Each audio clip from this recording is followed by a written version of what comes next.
What kind of manager tells a kid to clock out and finish mopping for free? Nathan Sutton lowered his coffee mug and stared at the report in his hand. It was a customer complaint sent through the company website anonymous, like most but written with such clarity that it made his stomach turn. A mother had watched her teen son, who worked at one of Nathan's 13 ice cream parlors, get told to clock out before finishing his shift. The manager apparently said they were over hours and then handed the kid a mop. Nathan read it twice. He didn't know the name of the worker, but the store was listed store number 6, nestled in a quiet suburb just outside Pittsburgh. He didn't recognize the manager's name either. That wasn't unusual. He hadn't met all the store-level staff personally, not since he'd bought the chain 7 years ago and expanded it. The stores were small, each with a team of 6 or 7. Most of his interaction came through district heads and email updates. Still, something about this one stuck with him. It wasn't just the complaint, it was the timing. Sales had dipped in that location the last 2 quarters. Staff turnover was up. The district manager blamed Gen Z work ethic. Nathan wasn't buying it. He tilted back in his chair, eyes drifting toward the window. It was time. The next morning, Nathan woke early and shaved off his beard.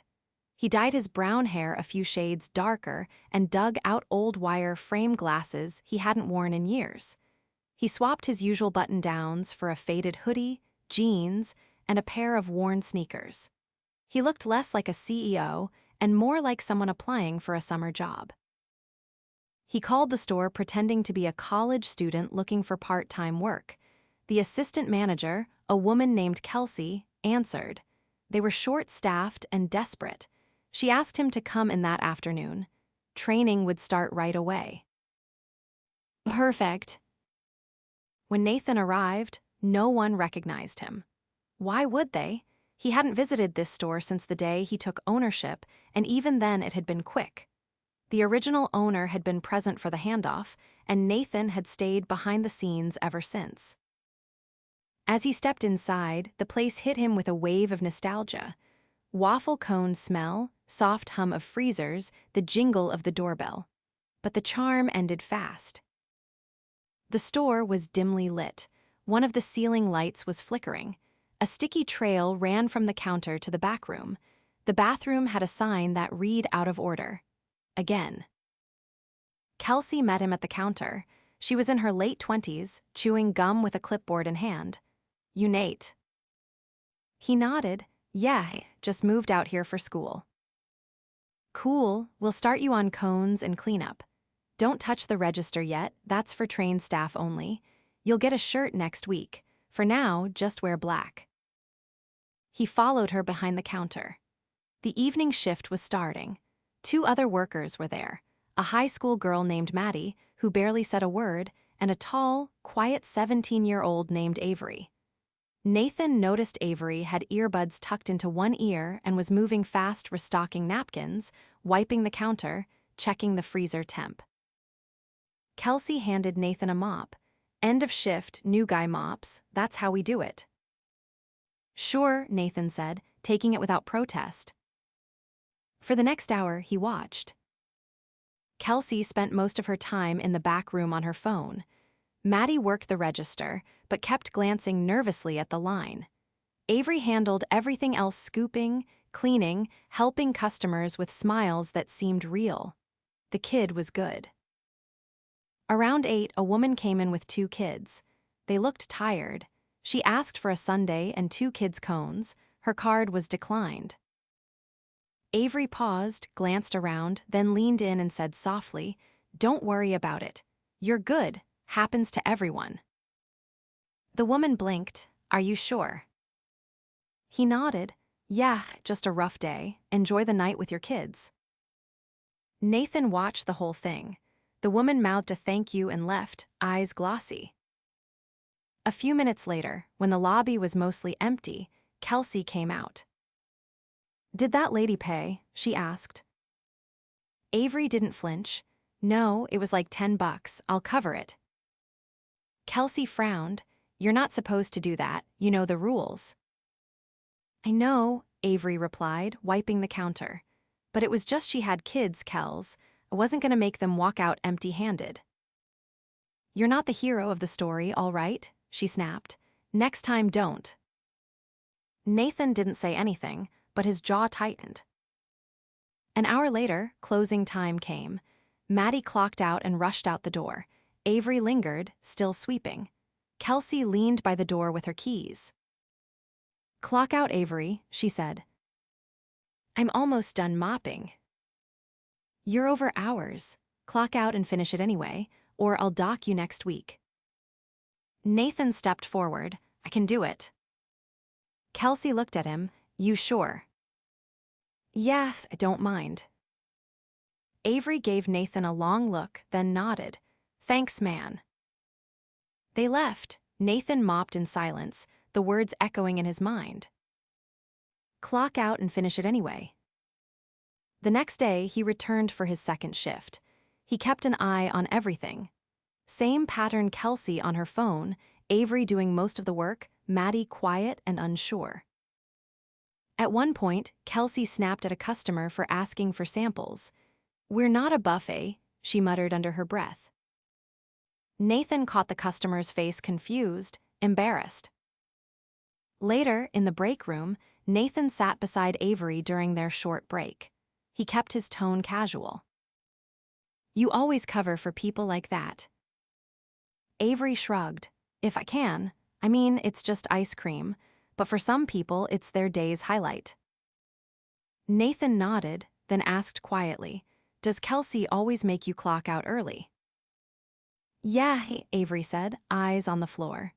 Last week, stayed 40 minutes finishing stock. She said we were over budget. Nathan didn't say anything, but inside he felt sick. That night after his shift, he sat in his car and stared at the darkened storefront. He thought about the company he'd built, the values he always talked about. People first, fairness, kindness. Somewhere along the way, those values had gotten lost in some places. And now he'd seen it with his own eyes. Tomorrow he'd come back. But not as Nate the new guy. Tomorrow he'd be Nathan Sutton again, owner, CEO. And he had a lot to say. Nathan walked into the store at 11 sharp the next morning. The bell above the door gave its usual tired jingle, but the store looked even more worn in the daylight. A streak of dried chocolate syrup trailed down the front of the freezer, and the trash can beside the register was already half full from the morning prep. Kelsey was behind the counter pouring herself a soda from the self-serve machine. She didn't look up. Grab an apron, new guy. Back freezer needs restocking. Nathan hung his coat in the back and stepped into the freezer. The door creaked as it shut behind him, and the cold bit into his arms. A stack of waffle cone boxes leaned precariously against a shelf, half crushed under the weight of a lopsided tub of vanilla. He took a breath and got to work, loading containers one by one into the prep fridge just outside the freezer. Each container was labeled but smeared with fingerprints, making some hard to read. About 20 minutes in, Avery slipped into the back and started wiping down the prep table. His eyes looked heavier than the night before. You get enough sleep? Nathan asked, keeping his voice casual. Avery gave a tired laugh. Not really. Had calculus homework after my last shift. Long night. Yes, work 5 days here and then weekends at the car wash. My mom's been out of work for a while. Nathan nodded once and didn't push. He didn't need more details. He'd heard enough. A buzzer sounded from the front. Kelsey's voice rang out, sharp. Nate, register. Maddie's late again. Nathan wiped his hands and headed out front. A small line had formed, mostly teens and a couple with a stroller. He stepped behind the counter and started scooping, copying what he'd seen the day before. The rhythm came easier now. He kept the line moving, swapped gloves between orders, and answered questions with a steady tone. A middle-aged man leaned forward when he approached. Hey, the man said, glancing around. This place used to be better, you knew. Just started, Nathan replied. Figures, place feels different. Slower, employees don't smile like they used to. Nathan gave a short nod and finished the order. The man didn't mean it cruelly, just disappointed, but it stuck with him. By 1:30, the line finally dwindled. Nathan stepped into the back to grab more napkins and found Maddie sitting on a milk crate near the mop sink, staring at her phone. "You all right?" he asked. She startled and glanced up. "Yeah, sorry, I just needed a second. I was late because my bus broke down." "You told Kelsey." "I tried," she said to stop making excuses. Nathan crouched down a little. "That happened often." Maddie hesitated. "I don't know, I've only been here a few weeks." He didn't press further. The girl looked like she wanted to disappear into the concrete floor.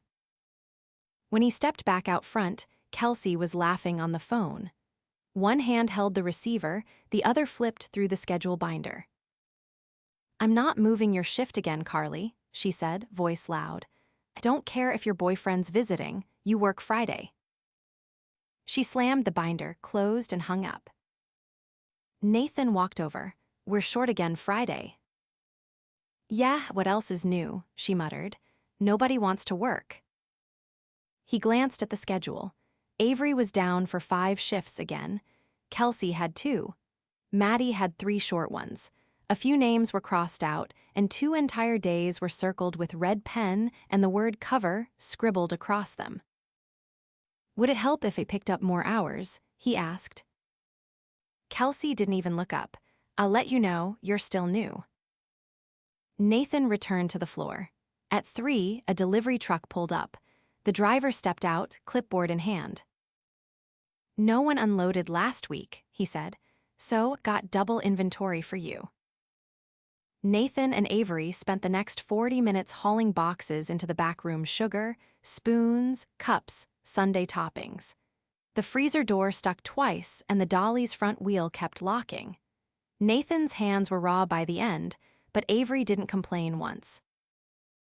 Once the front was clear, Avery leaned against the back wall and wiped his face with a sleeve. "Do you get paid for this part?" Nathan asked. Avery gave a short laugh. "Nah, this counts as prep.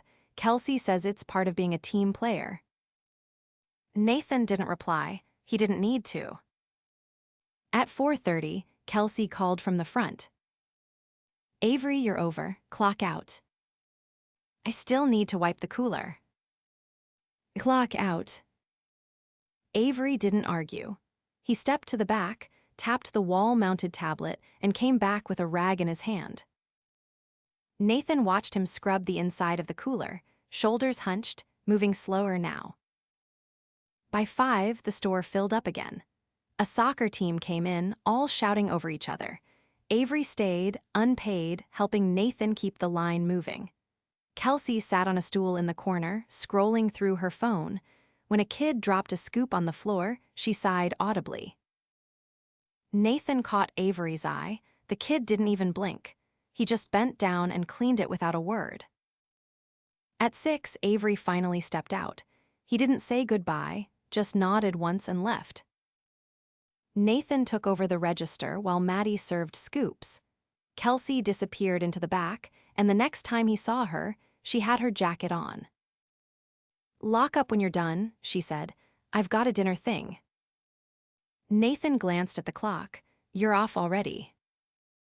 "Yeah, you and Maddie can handle it. She's 16, not 5. Then she was gone. By 7, the store was quieter. Maddie leaned against the counter, arms crossed. "Do you ever feel like no one's really in charge here?" she asked. Nathan looked around. The freezer was streaked with fingerprints again.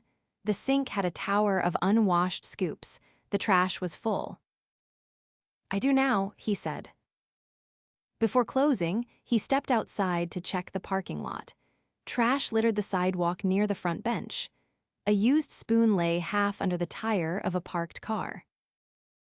He picked it up and threw it away. When the last customer left, Maddie clocked out and offered a tired wave.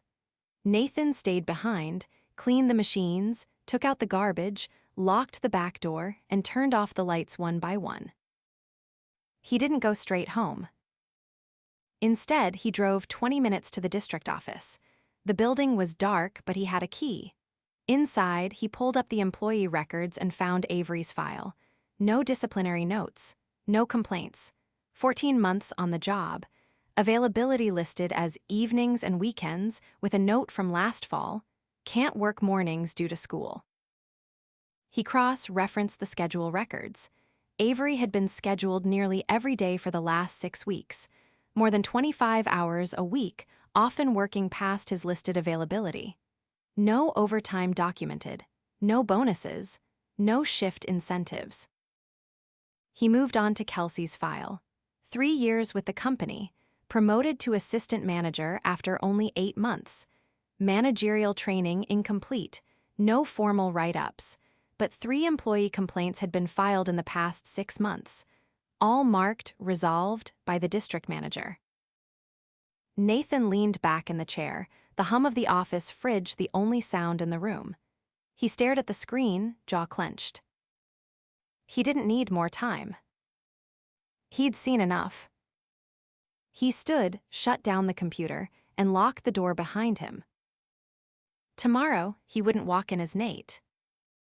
Tomorrow, the masks came off. Nathan arrived at the store just after noon, wearing his usual charcoal sport coat, clean-shaven and back to his natural hair color. The hoodie and glasses were gone. He'd sent a message to the district manager that morning through his executive assistant requesting a meeting on site at Store 6. No explanation, just a time and a place. He pushed open the front door and stepped inside. The atmosphere was the same dim lighting, soft hum of freezer units, but something shifted the moment he entered. Kelsey stood at the register, leaning against the counter, tapping her nails on the screen. She glanced up, expecting a customer, and froze. Nathan didn't waste time. He walked to the center of the store and looked directly at her. "Who's managing the floor right now?" he asked. Her face turned a shade paler. "I am." "Not anymore," he said. "You're relieved, effective immediately." Kelsey blinked. "I wait what?" Before she could gather her thoughts, the district manager, Ron, walked in through the side entrance. He looked confused until his eyes landed on Nathan. "Mr. Sutton, I wasn't expecting." "I know," Nathan said. "That was the point." Ron hesitated. "Is everything all right?" "Let's go to the back, now." Kelsey followed without a word. The 3 of them stepped into the cramped storage room. The mop bucket was half full, sitting in the corner beside a stack of syrup boxes. Nathan gestured toward the folding table. "Is it?" Ron and Kelsey dropped into the plastic chairs. Nathan remained standing. "I've spent the last 2 days working here undercover," he said. "I've seen enough to know this store is in trouble, and not because of the economy." Kelsey opened her mouth, but Nathan cut her off. "I don't want excuses. I want facts. Ron, explain to me why there were unresolved complaints on Kelsey's file marked as handled without any follow-up." Ron shifted in his seat. "They were minor issues. Talk to her." "Did you verify with the employees involved?" "No, but I assumed." "That's the problem. You assumed. You didn't verify. You didn't investigate. You rubber-stamped." Ron sat back, visibly deflated. "And Kelsey," Nathan continued, his tone sharper now. "You've been directing minors to work off the clock, verbally dismissing their concerns, and using your position to avoid your own responsibilities while overloading the rest of your team. You've created a culture of fear and burnout." Kelsey's hands fidgeted in her lap. "I didn't mean for any of that. I was just trying to keep things running. We're short-staffed and people call out." "Then you adapt. You don't punish the people who show up. You don't cut corners by breaking labor laws." She stared at the floor. Nathan turned to Ron. "Her managerial status is revoked. She's suspended pending HR investigation. I want a full audit of this store's scheduling, payroll, and complaint records by end of week. Ron nodded, eyes wide. Nathan walked to the office door. She leaves now, escort her out. Kelsey stood slowly, her expression unreadable, and followed Ron out without protest. Nathan remained behind a moment, letting the silence settle. When he re-entered the front of the store, Avery was standing behind the counter, scooping ice cream for a small boy while his mom waited. He glanced up and did a double take at Nathan's appearance. "What happened to?" "I'll explain," Nathan said. "You free for a minute." Avery handed off the cone, smiled at the boy, and stepped aside. "I owe you an apology," Nathan said. "I should have stepped in sooner." Avery looked confused. "You're the owner." "I am, and I've been too far removed. That changes today." Avery didn't say anything for a moment. He was still in his apron, hair damp at the edges from washing dishes earlier. His hands were red from cleaning. Nathan continued, "I saw what you did. Covering for families, picking up slack, staying late without pay. That's not your job, that's leadership. But leadership without support burns people out." Avery exhaled, a sound halfway between relief and disbelief. "I just didn't want to let anyone down."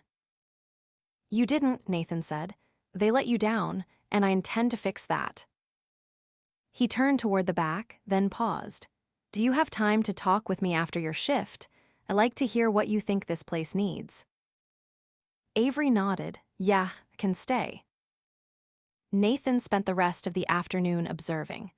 Ron stayed on site, helping behind the counter and reviewing the schedule binder. Without Kelsey, things moved more smoothly than expected. Avery took the lead naturally, guiding Maddie through rush hour with calm directions and quiet encouragement. At 6, Nathan gathered the two of them in the back. "I'm not going to pretend this gets fixed overnight," he said, "but it will be fixed. Starting with this, Avery, as of today, you're being promoted to shift lead. Not just in title, you'll be paid for the role, trained properly, and given authority to organize your team." Avery's eyes widened. "Seriously?" "Seriously, you've already been doing the job. Now you'll be recognized for it." Maddie grinned at him. "About time." Nathan turned to her. "And Maddie, I want to apologize for how you've been treated. You're not invisible. You're part of this team, and we're going to make sure your schedule and your voice both matter." She looked stunned but nodded. "I'll be back in 3 days with a regional trainer," Nathan added. "We'll use this store as a pilot site for a new training and leadership development program. Feedback will come directly from staff, not just management." Avery raised an eyebrow. "You're that serious about fixing it?" Nathan nodded. "I have to be." He turned toward the door but paused. "One more thing. I want to know what's broken before it becomes a complaint. So from now on, you'll have direct access to a private feedback channel that goes straight to my office. No filters, no delays." Maddie looked at Avery, then back at Nathan. "That's different." "That's the point." Avery stepped forward. "I appreciate this. Really. I just hope the rest of the stores get looked at too." "They will," Nathan said. "This was a wake-up call, and I'm wide awake now." As the shift wound down, Nathan stayed to help clean, not as a statement, just because the work needed doing. He scrubbed the sticky freezer handles, restocked the napkins, and even helped carry out the trash. No one clocked out early. No one stayed behind unpaid. By the time he locked the door, the store looked different. Not cleaner, not brighter, just steadier, like something real had started. And this time, he wouldn't vanish again. 2 weeks later, Nathan pulled into the lot of Store 6 with a clipboard on the passenger seat and a large thermal cup of coffee he hadn't touched. The morning was cold and gray, the kind of day that kept foot traffic low, but he wasn't here for customers. He was here to see if anything had actually changed, if what he'd started had roots, or if it had been another temporary gust of corporate wind. He stepped out of the car and made his way toward the storefront. A handwritten sign was taped to the door. "Training in progress, please be patient." The penmanship was neat, and the tape was placed cleanly on all four corners. Small thing, but it told him someone had cared enough to do it right. Inside, the lights were fully working. The broken ceiling panel had been replaced. A new mop bucket sat neatly in the back corner, and the dried syrup stains that once trailed along the counter were gone. Avery stood near the prep station, walking Maddie through how to stack the Parfait cups without crushing the lids. He was wearing a fresh polo with "Shift Lead" stitched under the store logo. His posture wasn't stiff or forced like Nathan had seen before. It was solid, comfortable, like he finally knew where he stood. Maddie caught Nathan's eye first and gave a short wave. Avery turned around, his expression unreadable for a second, then nodded once. "We're almost ready to open," he said. "Just got the delivery 10 minutes ago. I was about to log it." Nathan stepped behind the counter and held up the clipboard. "I brought the regional training checklist. Thought I'd walk through it with you." Avery wiped his hands on a towel and motioned toward the side table they'd cleared last week for shift briefings. They sat down, and Maddie hovered nearby, stacking cups quietly but clearly listening. Nathan glanced down at the form. "How's the schedule looking?" Avery nodded. "Better. Still tight, but Ron's been helping cover Fridays, and we've got 2 new hires starting next week. I asked if we could split their onboarding between me and the new district trainer." "Good," Nathan said. "That'll give you some breathing room." Avery leaned forward slightly. "I wanted to ask about something, actually. There's someone who used to work here, Lewis. He quit a few months ago after getting pushed into a bunch of clopins. He was one of the best we had. Think we could reach out?" Nathan didn't hesitate. "If you think he's worth bringing back, do it. Just make sure he knows we're not the same store he left." "I already talked to him," Maddie said suddenly, not looking up. "He's skeptical." "Then show him," Nathan said. "Not with promises, with hours he can live with and a team that backs him up." Avery scribbled a note on the corner of a napkin. "He's got a younger brother who's looking for a first job, too. If he's decent, we could train him together." Nathan nodded. "Start small, 1 shift a week. Let him see the culture before he lives in it." A voice called from the back. Jeremy, the regional trainer Nathan had brought in, stepped out holding a stack of handbooks. "We're ready when you are," Jeremy said. Nathan turned back to Avery. "How do you want to run this?" Avery blinked. "Me." "You're the shift lead. This is your team. I'm just observing." Avery stood up, glanced at Maddie, then back at Jeremy.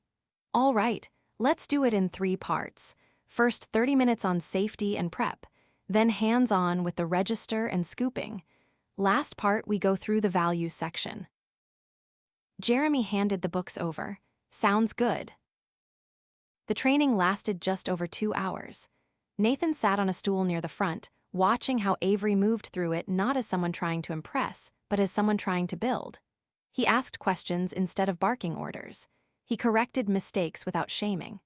When a new hire, Grace, a high school junior, accidentally used a waffle cone scoop in the sorbet bin, Avery didn't lecture. He explained the cross-contamination policy, then showed her how to clean the scoop properly. After the training wrapped, Jeremy pulled Nathan aside by the sink. "He's natural," Jeremy said.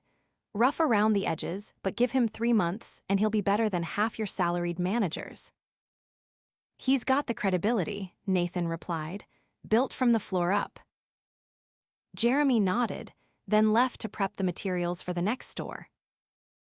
Back in the front, Maddie was refilling the napkin dispensers while Grace restocked the topping bar. Avery stood by the register, watching them with a quiet attention that didn't need to be loud to be felt. Nathan waited until things settled, then tapped Avery on the shoulder. "Walk with me," he said. They stepped outside. The air had warmed slightly. A delivery truck rumbled past in the distance.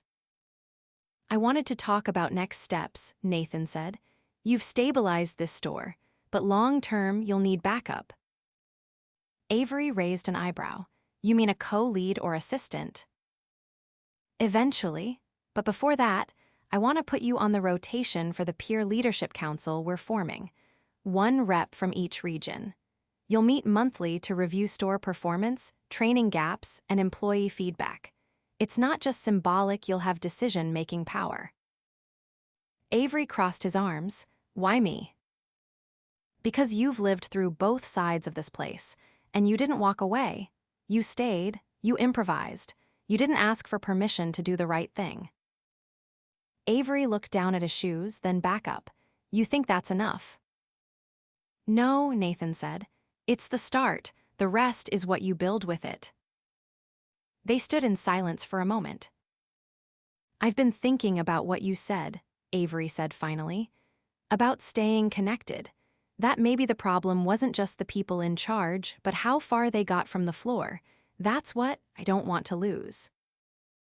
"Then don't," Nathan said. "But remember, being close to the work doesn't mean doing all of it. It means knowing when to clear the way for others to do it better." Avery nodded slowly. They stepped back inside. The store had filled with the soft noise of afternoon customers, two parents with toddlers at a table, a teenager taking selfies with her sundae, an older man with a paper tucked under his arm waiting for his cone. Maddie slid behind the counter and gave Avery a look. "You taking the next line or what?" Avery grinned and moved into position. Nathan watched from near the door, not as a CEO, not as a guest. Just as someone who finally understood the cost of silence and the value of showing up. He didn't stay long. He didn't need to.